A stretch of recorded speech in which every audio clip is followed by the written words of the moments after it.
introduce Dr. Gordan Carlson, who is a candidate for the position of Organizational Communication in the Department of Communication Studies. Dr. Carlson will be presenting for about 30 minutes or so, and will then take questions.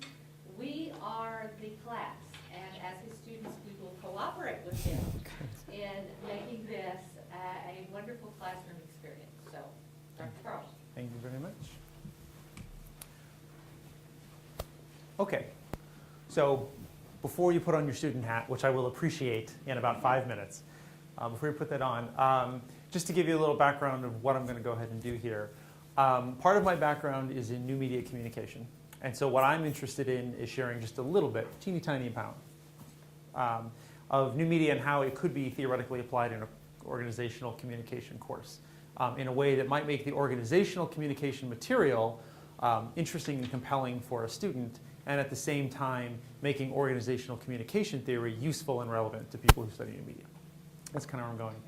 And to give you an idea, the kind of courses I was looking at, and again, having not seen syllabi yet, 318, Intro to Organizational Communication, this seems like an obvious fit, probably near the beginning of the term. Com 611, Organizational Climate and Culture. It seems like what I'm going to do today could inform some of the material in a course like that. And then it seemed to me that this would also fit in something like 606, the Conflict Management Through Communication. You could start with material like this, and then you could use it to inform approaches to managing a conflict based on the way you approach the organization. So that's kind of what I'm interested in. All right, so now you can be students. Now you can be students. All right, so the things that I want to look at today, I want to look at basically 3 specific things. First, we're going to identify 3 important theoretical perspectives in organizational communication. So if this was the Intro to Org class, this would be stuff that would happen pretty early in the class. So at the end, you should be able to identify 3 of them.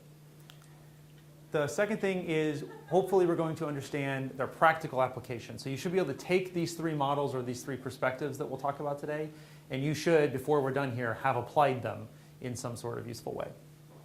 And then third and finally, you should understand their potential when it comes to new media and how that could interact with new media in a useful way. So this is what we're going for today. Everybody okay? All right, so let's talk about those 3 perspectives. First of all, the traditional perspective. An easy way to sort of think about the earliest communication theory that dealt with organizations was probably going back to about the 1940s or the 1950s. This is where businesses and engineering programs started to think about how we could deal with organizations. And so the mindset that you get early on in organizational communication is one of function and is one of sort of practicality. So the view that early traditionalists had was one of the organization as an object. And a metaphor that was traditionally used here was the organization as a machine. People within the machine are parts of the machine, and by manipulating those parts, you can control what the machine does and doesn't kick out. Typically, people who studied organizations from this perspective use something like the scientific method. So if you wanted to figure out how to improve an organization, you might figure out how people liked, say, a leader's openness style. You might survey the people, then you would tweak his style, you would survey them again, and you would try to see if there was any measurable difference in how people worked within the organization based on the change in leadership style. Within the traditional perspective, however, there's a second way that people sometimes look at this, and that's to view organizations as living systems. And depending on how you like to think about it, different metaphors range from the organization is a cell, the organization is the brain, or an organization is an animal within an ecosystem. And that's usually the metaphor that's used when you are worried about the environment outside of the organization, influencing the organization itself. And so some researchers will look at this and they'll talk about the change of an organization, and they'll actually borrow heavily from evolutionary theory and the biological sciences. So that's sort of like a framework that we can use to think about how do organizations change? Well, we can think about how do animals within an ecosystem evolve or change over time as well. So a second perspective is what's called the interpretive perspective. Now, this moves away from the idea that you can quantifiably and objectively measure the components of an organization. And instead, the interpretivist approach, which became particularly popular in the second half of the 70s and then in the 80s, deals with the idea of culture. And an anthropologist, W. Haviland, has a pretty good definition that people tend to use a lot, which is that culture is the abstract values, beliefs, and perceptions that lie behind people's behavior.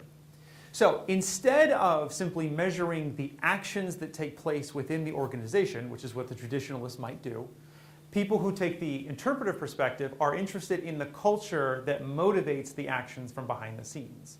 So if you're interested in changing how people act or feel within an organization, you have to interact with the culture underlying those motivations and those changes.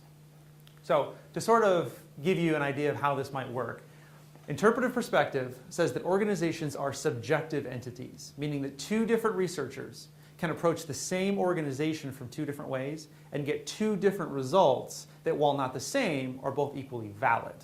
And that's different than the objective approach, which says once you measure it, there's a right and there's a wrong and there's a good and there's a bad.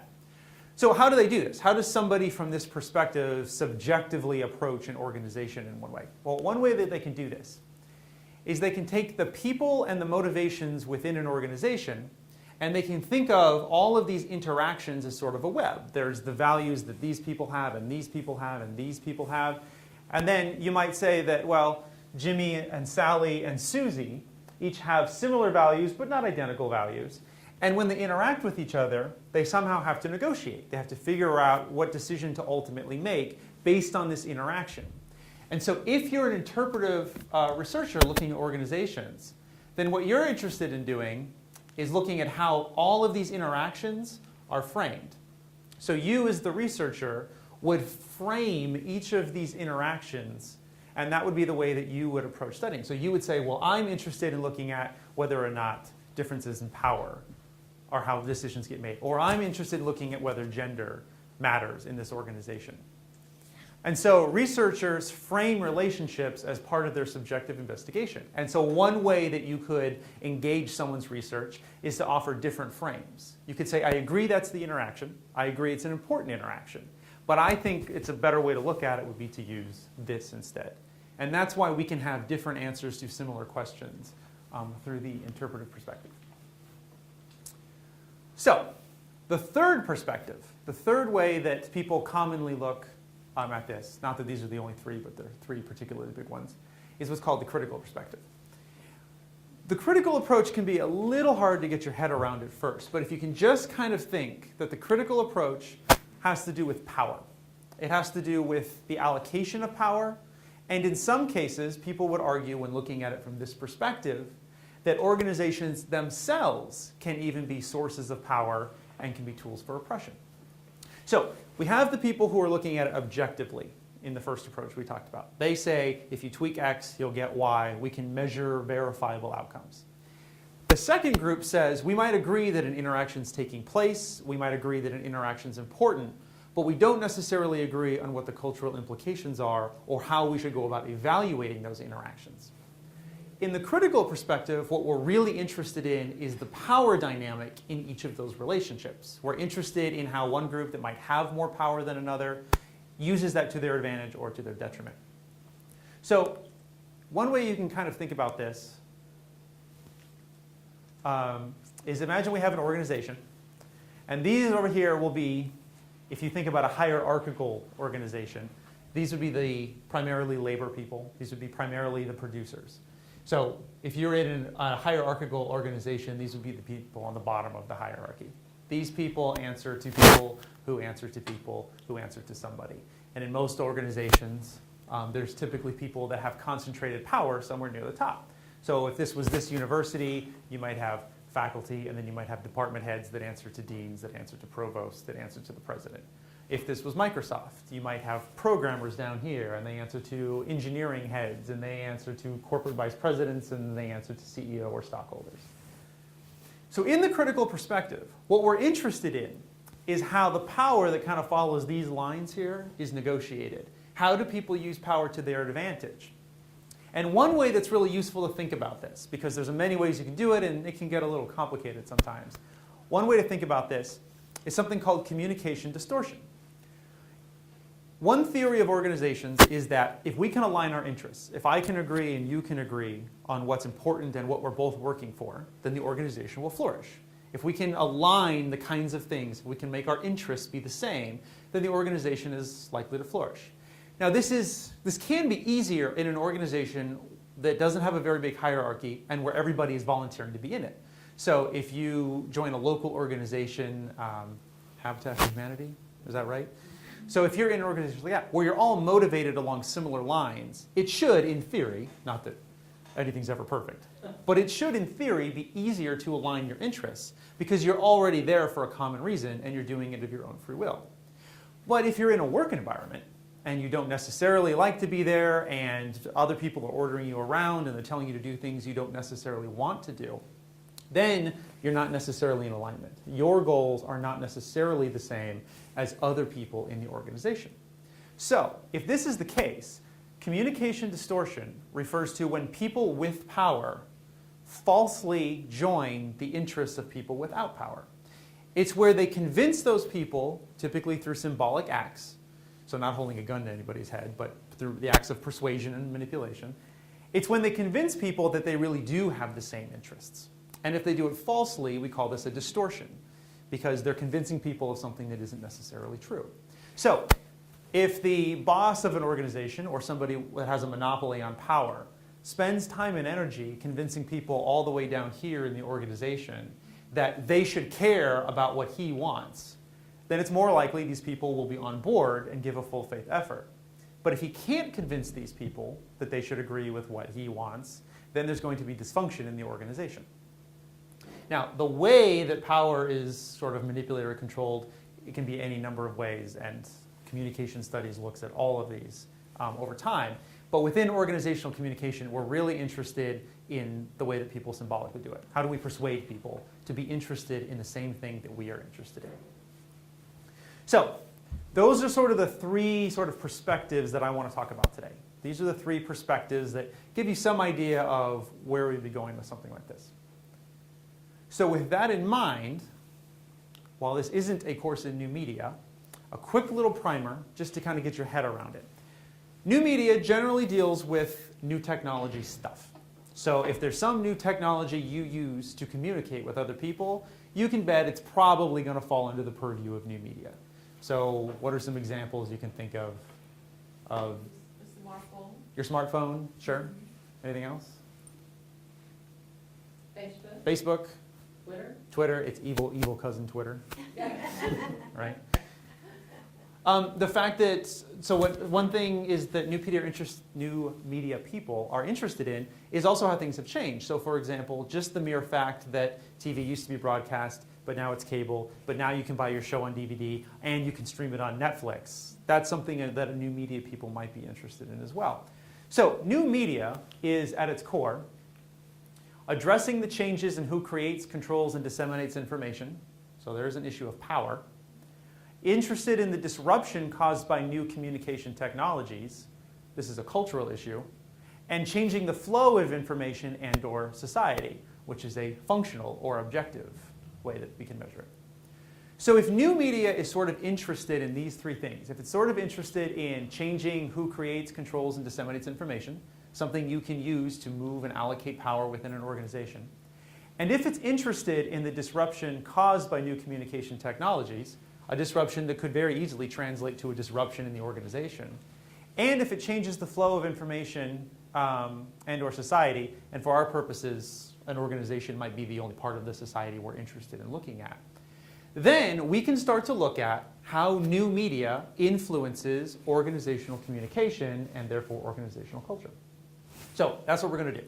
We're going to play with these three ideas just a little bit, and we're going to see how we can look at changes in organizations over time based on the impact that new media is having.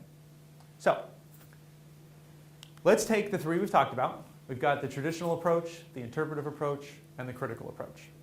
And what I want to do, and I only have three of you, so what I'm going to do is I'm going to put each of you on one of them. Okay, that's what I'm going to do. So why don't you take traditional, okay? And why don't you take the interpretive one, and then why don't you take the critical? Sound good? All right.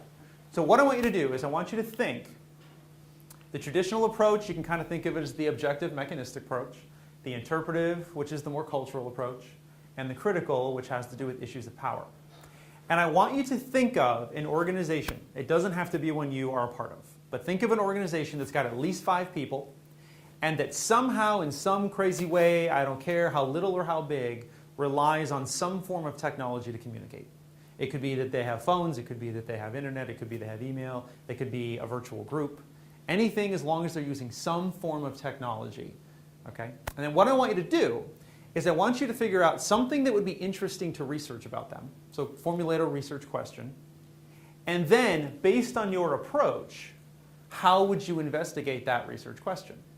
So what I want you to do is think of an organization that's got at least 5 people and that relies in some way on technology.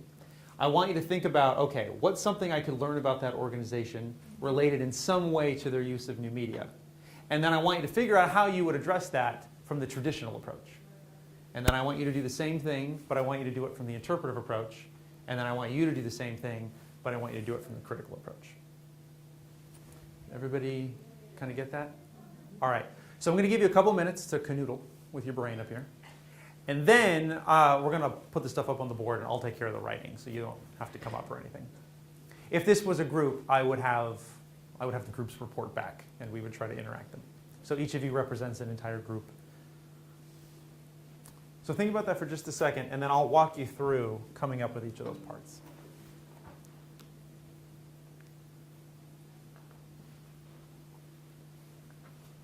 Would you rather see this on the screen, or would you rather see the 3 tenets of new media? Would you rather have this on the screen? That's fine. Okay. Actually, can we go back to the traditional perspective? That was an early slide. I think so. It's like time warp. That's what you want? Okay. Thank you. Mhm.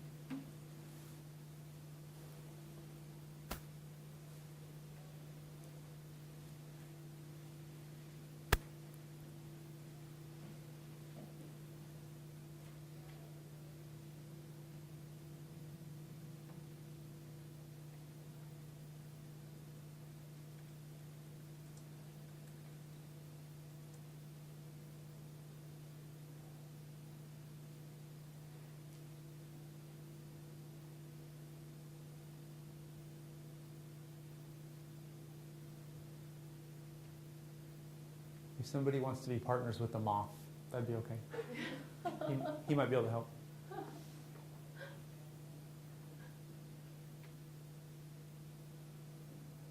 think he'd be more in the traditional approach, Jim, because he's a living organism. Ah, there you go. Exactly. There you go. I'm scared of it.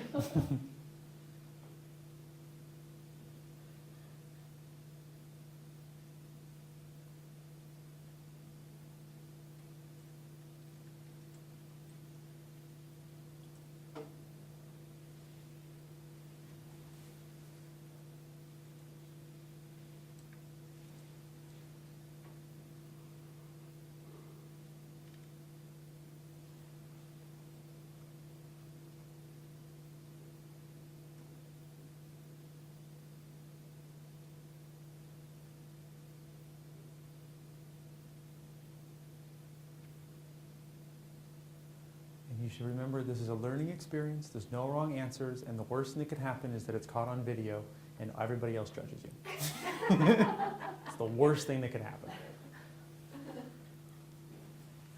And this can be any organization? It's got at least 5 people. Yeah, it doesn't have to be a business Nope. organization. I'm open to anything. If you've got a way to do this with a baseball team, I'm happy.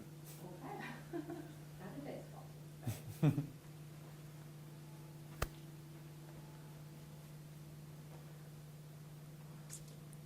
And then you can just kind of give me eye contact or something. Let me know when you kind of have it in your head. We're going to play with them, so you don't have to be quite perfect yet.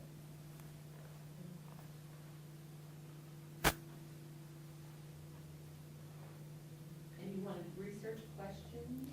Yeah, and it Research questions? you do sound just like a student. You do sound just like a student. Just one. Just I'm one. an overachiever, I come up with 2, but they're related. Yeah, but you gotta figure out how you're gonna collect your data or what kind of data you want and all this stuff.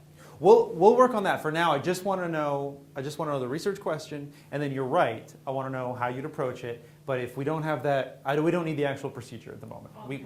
We can work through that part. That's okay. Just know what you're interested in and how you look at it through new media. That's all you need to know at this point. I got my. Pretty good? Pretty good?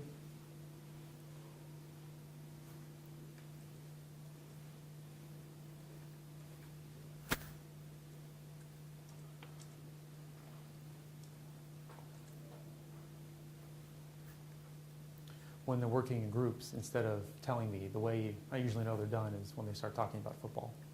That's when I know they're done. Right, exactly. Then I know they're done and we're ready to move on. Yeah, exactly. Doing good? Okay? Doing all right back there? Okay. Do you allow them to use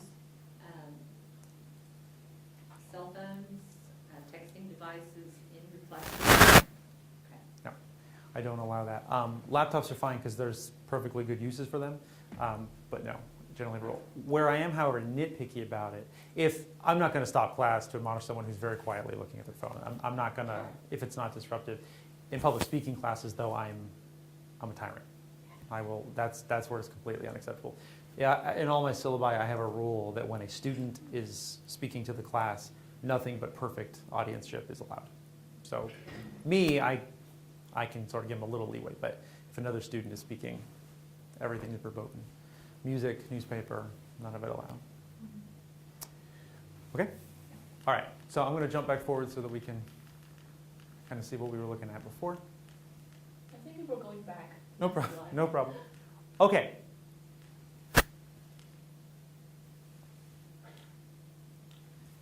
All right.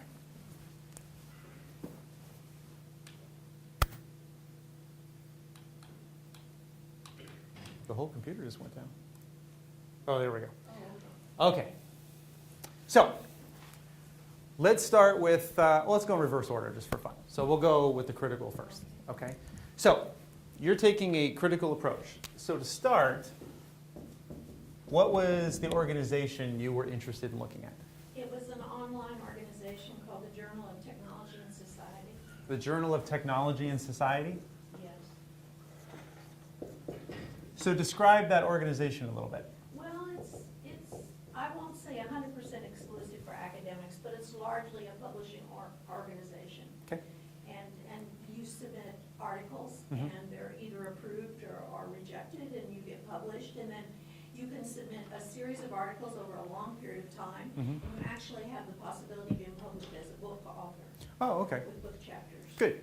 So within this, are you a member of the organization?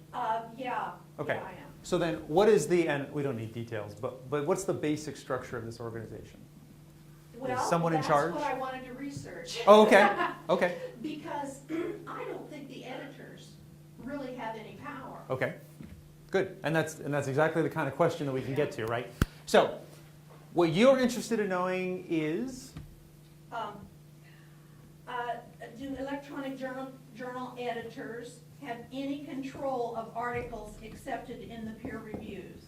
So do the electronic journal editors Have any control of articles accepted in peer reviews? accepted in peer reviews? Okay. And there's usually about 3 peer reviewers of each article. Good. Okay. So what is the new media component of this organization? Well, communication is largely through email. Okay. And automatically generated. Oh, okay. So there's a lot of automatic stuff and there's a lot of So you can email. call it, yeah, listserv or whatever you Oh, want to okay. call it, yeah. Good. Okay. So if you're interested in the critical, if we're going to look at this through the critical approach. So if you're interested in issues of power, how do some people have it? How do some people maintain it? And how is it distributed, right? Then how can we investigate journal editors and their control over articles accepted in peer review kind of through this new media lens? How might you approach that question? Well, if you really want to change the organizations, it's pretty difficult, and usually that's what you're trying to do when you Mhm. come from a critical approach. I honestly don't think the organization could be changed because of the way it's set up, like a perpetual motion machine almost. But therefore, I would not do focus groups or things like that. Okay. But I would individually interview the editors Okay. themselves. Okay. That would be one component, and it would be very qualitative. And which is a good example because typically the critical approach involves the qualitative end of the method, right? Okay, so you would interview individual people, Yeah. okay, and then what would you ask them about to incorporate that new media component? Well, I would also want to collect some stats too before the interviews would be like the second level. Okay. And at the beginning, I would want to know exactly how many articles were submitted in a given time slot. Mhm.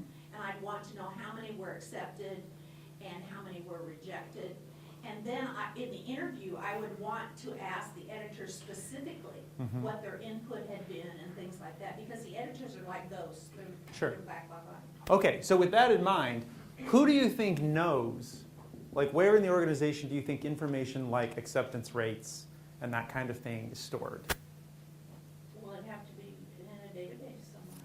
Exactly. So if you want access to that information, who do you need help from?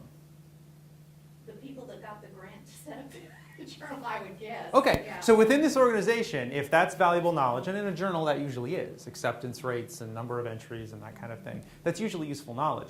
Somebody in that organization controls that information, right? I mean, there's someone you need help from in order to get that information, which means there's probably somebody that editors need help from in order to get that information, unless the editors themselves have it, in which case they probably have a monopoly on the power in the organization. So one way you're probably going to have to look at this is how they use email to communicate with each other. And then probably you're going to have to look at how they use technology in order to automate those statistics, garner those statistics, keep those statistics, and use those, right? That kind of thing. So you wouldn't have to interview them in person, though that would be great. But if it's an organization that's already reliant on mediated, right, then they're probably going to be okay with that as well, right? Yeah. Good. So how would you get an interview with an editor at an electronic journal?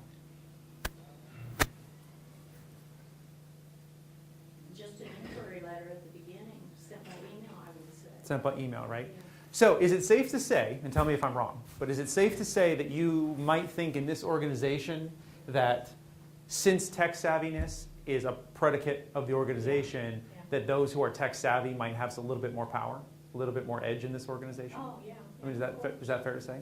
So it's possible that you might find, depending on how you look for it and how you conduct your research, you might find that from the critical perspective, the power in a virtual organization or an online organization, I don't like the term virtual organization because it's a real organization. Yeah, It just people happens to be involved, yeah. distributed, right?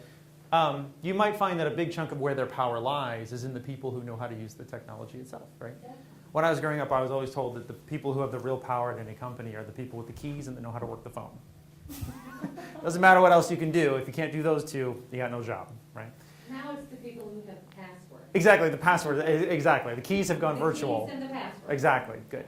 So from your perspective, that might be a way to approach your question, is to talk about how is email used, how is the database used, how is electronic communication used, to get people included or excluded, and that might be how you get to the answer to your question, right? Does that kind of make sense? Yes, ma'am. Okay. All right, so let's go to an interpretive approach.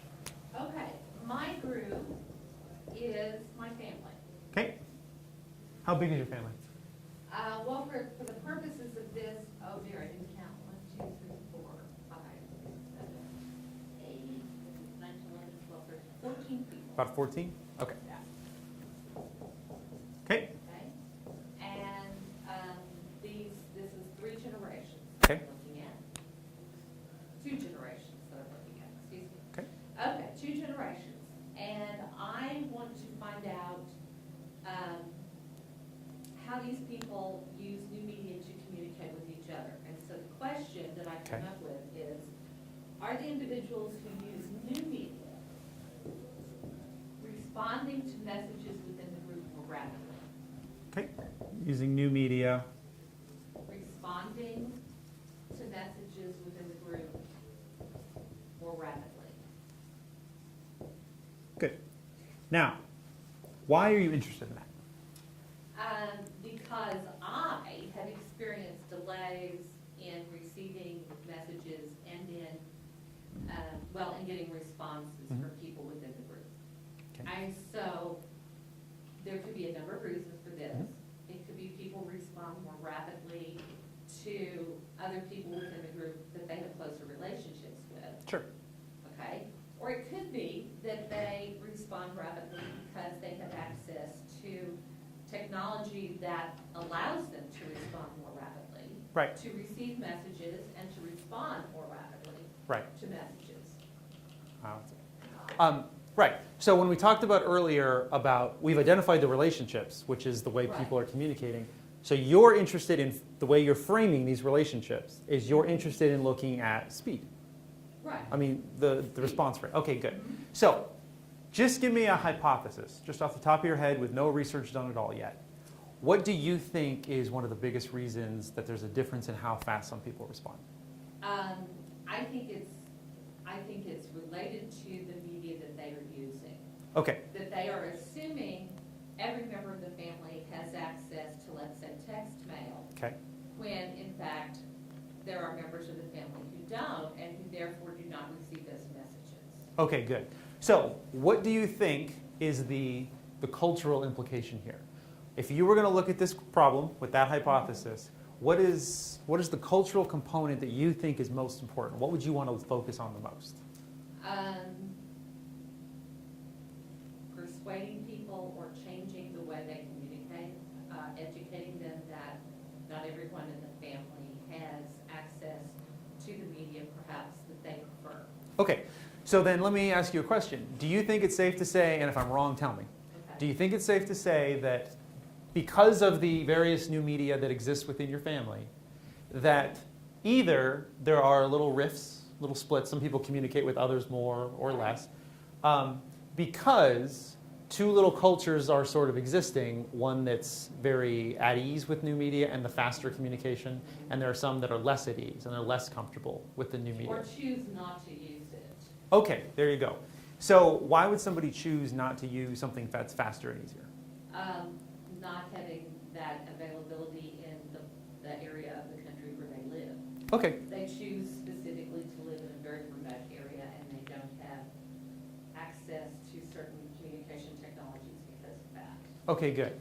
So if we assume for the moment that things like text messaging have a disruptive effect, doesn't mean bad, it just means that it changes things, right? Changes Okay. things. Do you think then that two different cultures exist with, or maybe more than one culture exists within your family based on the communication Yes. strategies? Okay. Yes. So one thing you could explore then is, from a new media perspective, is if you figure out that people using new media are responding more rapidly, you might then want to say, okay, so what is the cultural value that's driving some people to adopt text messaging and some people to not adopt text messaging? What do these people value and what do these people value? Because your worry might be, and again, this is your research, but your worry could be that there'd become a schism and that your family would these people would be closer but not really with these people. And these people would be close but not really with these people. And so you might say, is new media playing a role in this? And if it is it because of cultural differences between people? And if you were interested in looking at it from the interpretive perspective, you would address the cultural issues before you would try to solve the technological ones. Right. You would be interested in saying, okay, let's figure out what we both value, and maybe there's a technology that meets us in the middle, Right. as opposed to finding a technology that meets two different cultures. Right. Does that make sense? Sure. Okay. Is this kind of making sense? You see how two different approaches can still get at a new media concept? Right. Okay. Because excuse me, No. but the older, more traditional methods of communication are still available. Right. Oh, yeah. Yeah, it's just that with certain information, I'm not communicating using older technology, I'm using newer technology. Right. Do you guys watch the show Community? You ever watch that TV show? Which Community? community? It's a comedy on NBC, but it's all about a group of students at a community college. But they're a diverse group, and so one guy's 60 and one guy's 40, and then there's some 20-year-olds. But she's 28 or 29, and the guys are like 19. And somebody said, well, I sent her a text, but she still hasn't responded. And the guy said, she was born in the 80s. She still uses her phone as a phone. Meaning she doesn't use it as text. Because if you're 17 or 18, you actually don't talk on the phone anymore. And that might signify a change in value from one generation to the next. Yes. Right? Good.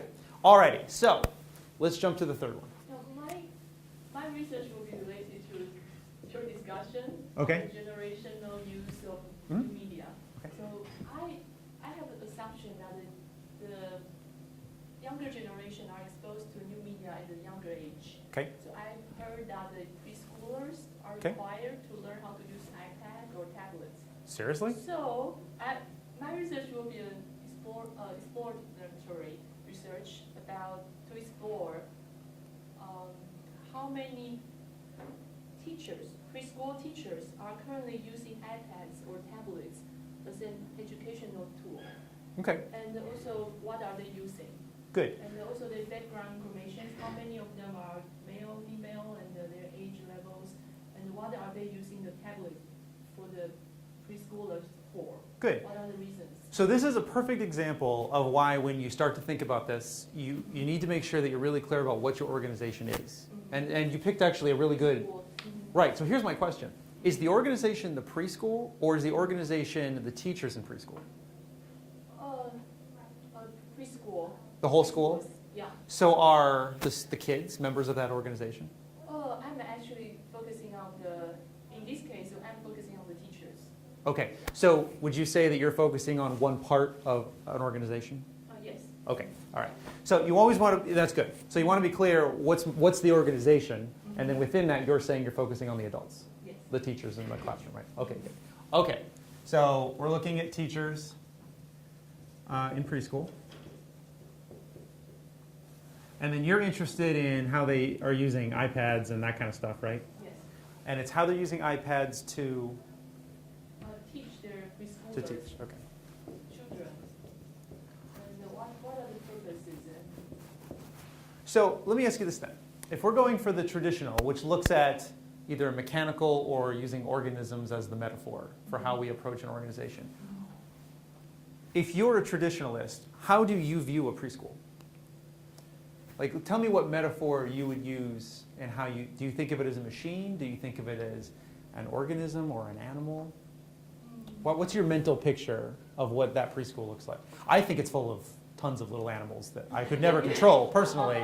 But with hierarchies. Exactly, but with Younger animals. Right. Younger animals. Right. But they are using iPad Exactly. to maybe communicate, or the elder animals are using iPad to settle the kids down. Like, okay, now focus on the new media. Okay, quiet.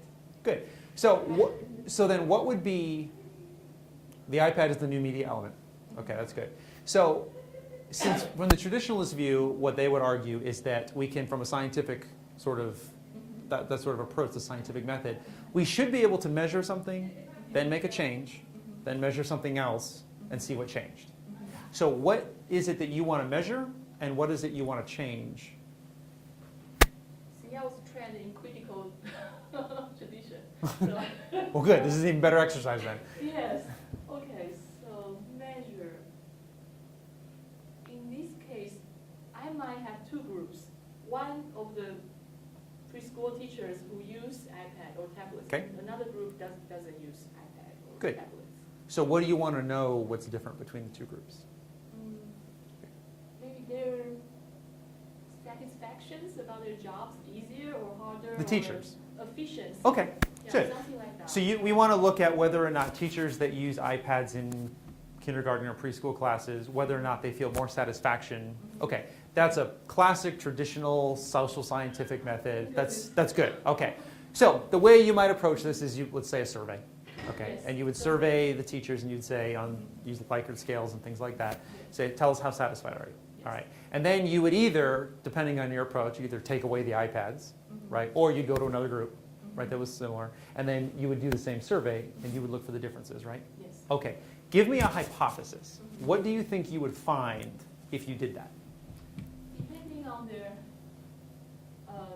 maybe generation, for the younger teachers, I'm thinking that they will be more satisfied if they can use new media. Okay, But for the elder senior faculty, teachers, they might think that it takes them more time to learn Mhm. than teach. Right. They might prefer more like face-to-face traditional method to teach the young children. sure. So they might feel more satisfied with the traditional method. Okay. That's my hypothesis. Yeah, no, exactly. Okay, so what's interesting about the three that you've sort of selected and the three approaches we've been talking about is that when we started with you over on the critical approach, you were all geared up to go talk to them, to go meet with them. You said maybe not focus groups, but definitely interviews, that kind of thing, right? But by the time we move through you and over to you, you might not even meet the teachers because you don't care. You don't care if they're nice. You don't care if they're angry. You just want to know little numbers on a sheet because then you can compute the answer, right? So even though we're both interested, or I should say we're all interested in organizations, We're all interested in the interactions between people. Because of the approach or the mindset that we have when we go into the organization, we're going to choose different methods, we're going to ask different questions, and we're going to get different answers. All of which, if done well and properly, can give us really useful information about how to solve a dysfunction or promote the interests of the group.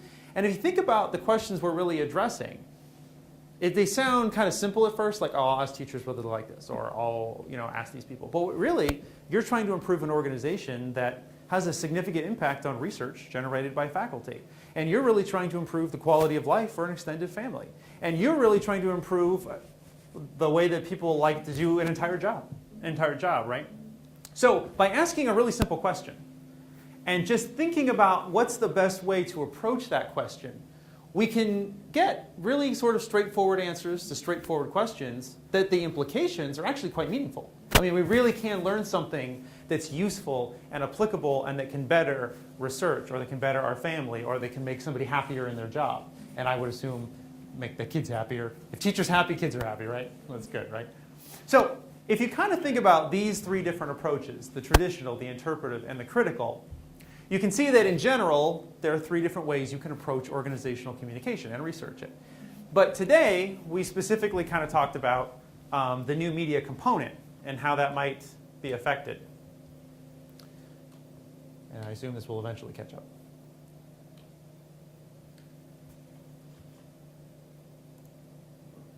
Okay, so we had three learning objectives, right? We had three things that we were worried about. One was identifying three important theoretical perspectives. We took care of that, right? What was yours called? I'm sorry? What was the name of the perspective you worked on? Traditional. And what is traditional concerned with? The mechanism of the organization. Okay. Yeah, and the scientific method. Okay. And then what was the one that you were thinking about today? Cultural. And what does cultural have to deal with? Has to deal with how relationships within the organization motivate behavior. Good. And what was the one you were dealing with? The qualitative. And do you remember the... It has to do with power shifts Yes. and reversals. The critical approach. The critical approach deals with power and monopolies of power. So we've learned three important theoretical perspectives on organizational communication. We then went through and we figured out how we could practically use them. You each came up with a practical question you could ask, a practical way that you could address that question, and a practical use for the answer once you actually found it. And then finally, we talked about their potential use by looking at sort of a new media approach. So in each of your cases, while you could have looked at it in any number of ways, we found a way that technology was impacting an organization. We were curious how and why, and so we asked the question, and if we got that answer, we might be able to address organizational communication theory through the use of technology, which gives us a really important insight into each of those individual organizations. The important thing to remember here is not necessarily to become a new media expert or anything like that. It's to remember that those are three useful ways to think about organizations.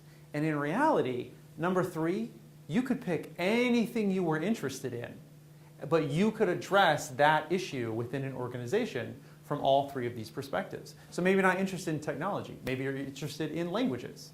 Maybe you're interested in whether or not they're located together or far apart. Maybe you're interested in whether or not they come from the same socioeconomic background within an organization. Whatever you're interested in, those three approaches are ways to help you think about how to ask the question and what things to work on when you're trying to learn how to help the organization or learn about the organization. So how are we doing? You feeling this? We're doing okay? Okay. Any questions? I think I'm right around my time, right? Okay. So any questions or anything that you want to talk about before I shut her down? Anything else? Very interesting. Okay. Yeah, this is a good foundation when you start off a class like this, that you could go the research way and have everyone have their own research projects. Yeah. Well, The way I would see this is in the undergrad version, this could drive a paper, this could drive a class project or anything like that, and then at the graduate level, I would actually use this and make a student justify whatever research project they've decided to take on and say, okay, I want to know which approach you've taken. I want to know why you've selected that approach. And it's not that any one of them is right or wrong, but if you can get them to justify it, then their project gets a lot more focused, a lot more specific, and they can focus on doing a good project instead of a month later they're still lost in, oh wait, maybe I'll do this from a critical approach, you know, that kind of thing. So yeah. Anything else? All right, well, thank you, class. Appreciate it.